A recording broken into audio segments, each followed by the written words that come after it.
Oke, bismillahirrahmanirrahim. Assalamualaikum warahmatullahi wabarakatuh. Waalaikumsalam warahmatullahi wabarakatuh.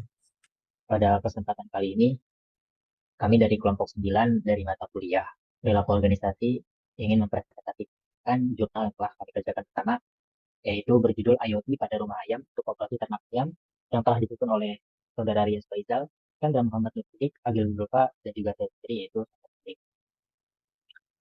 Untuk yang pertama-tama, kita akan mendengarkan pendahuluan yang akan dibawakan oleh Saudara Agil Zulfa pada 54 menit. Baik, terima kasih untuk moderator telah memberikan kesempatan kepada saya. Jadi yang pertama ada pendahuluan. Peternakan ayam adalah sebuah bisnis yang menjanjikan. Waktu yang dibutuhkan peternak ayam adalah 3-4 minggu untuk memilih dan memasarkan ayam pedaging. Menurut Kementerian Pertanian, kebutuhan daging ayam untuk kebutuhan dalam negeri pada tahun 2017 diperkirakan 4,50 kg.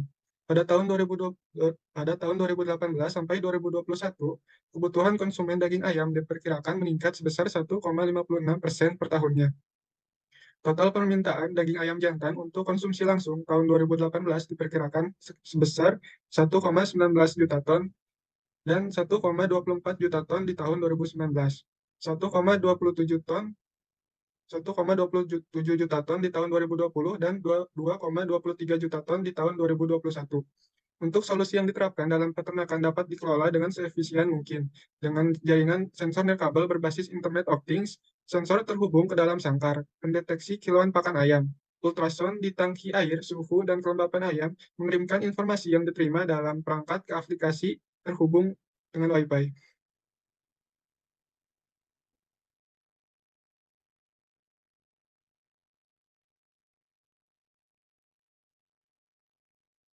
Tidak ada suara. Terima kasih kepada Saudara Agil Zulfa yang telah membawakan pendahuluan materi kita pada kali ini. Untuk selanjutnya yaitu latar belakang yang akan dibawakan oleh Saudara Chandra atau Sidik. Kepadanya waktu lengkap kami persilakan.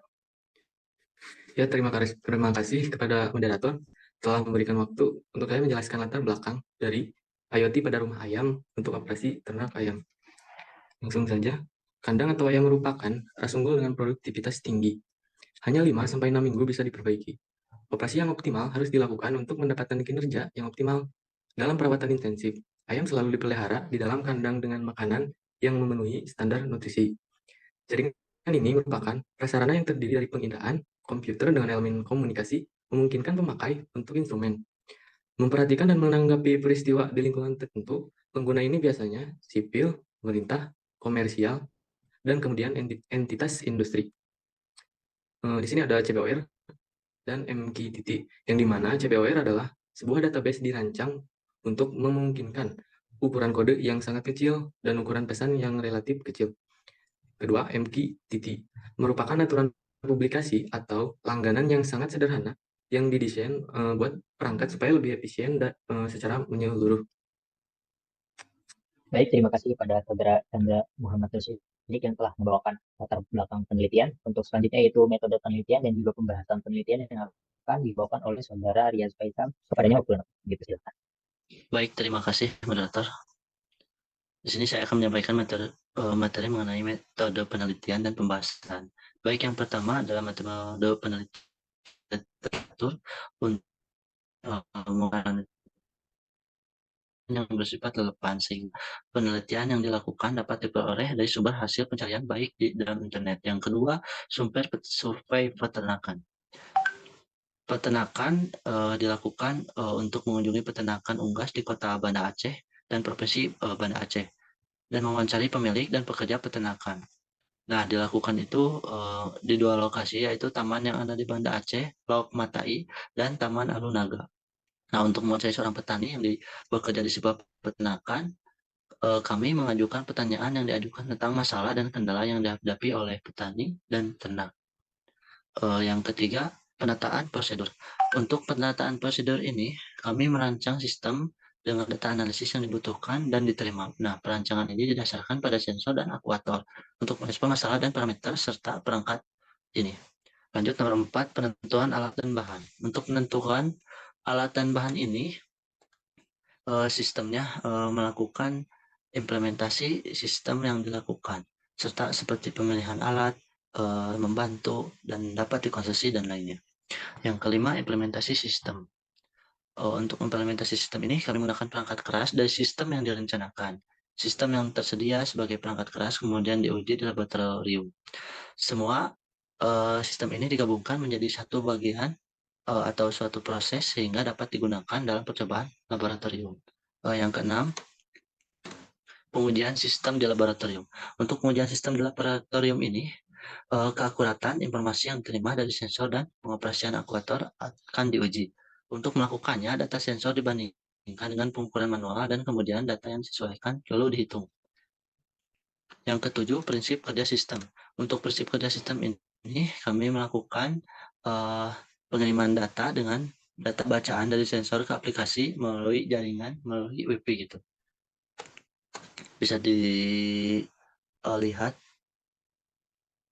nanti pada jurnal yang ada di jurnal yang telah saya kirim ke Google Drive. Selanjutnya,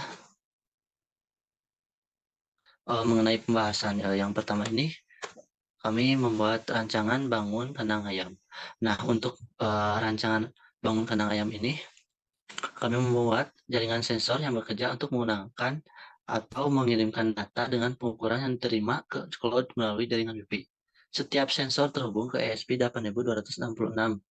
ESP8266 berfungsi untuk menjadi pengganti microcontroller dan juga dilengkapi menggunakan modul WiFi buat mengirimkan data berdasarkan sensor ke cloud atau database.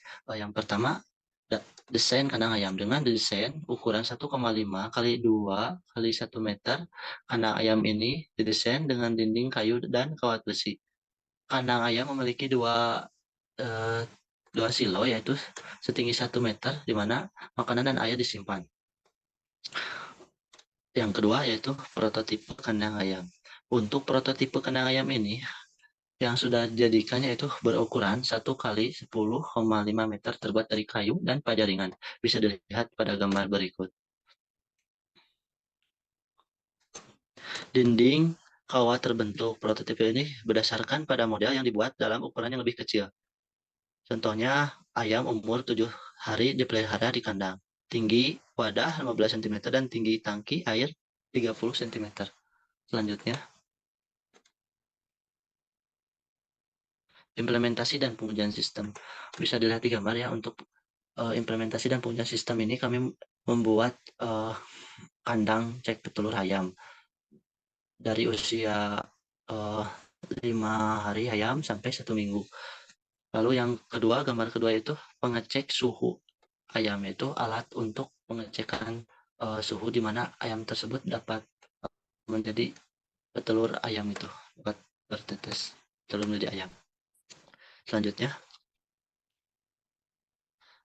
yang pertama ini adalah prototipe proses flowchart. Yang pertama yaitu memulai, lalu yang kedua itu terhubung ke WiFi, yang ketiga itu membaca ketinggian pakan air, yang ketiga itu ubah ke dalam bentuk persen, yang keempat itu encode data, yang kelima kirimkan data ke broker lalu selesai. Gambar yang kedua ini sama seperti tadi, tapi di gambar yang kedua ini yang membedakannya yaitu tentang suhu, yaitu suhu yang kurang dari 35 derajat dan lebih dari 40 derajat itu, dimana suhu yang paling optimal adalah 35 derajat gitu. Yang gambar ketiga yaitu dimana sebuah flowchart dengan sistem ketinggian untuk membuat proses kandang ayam.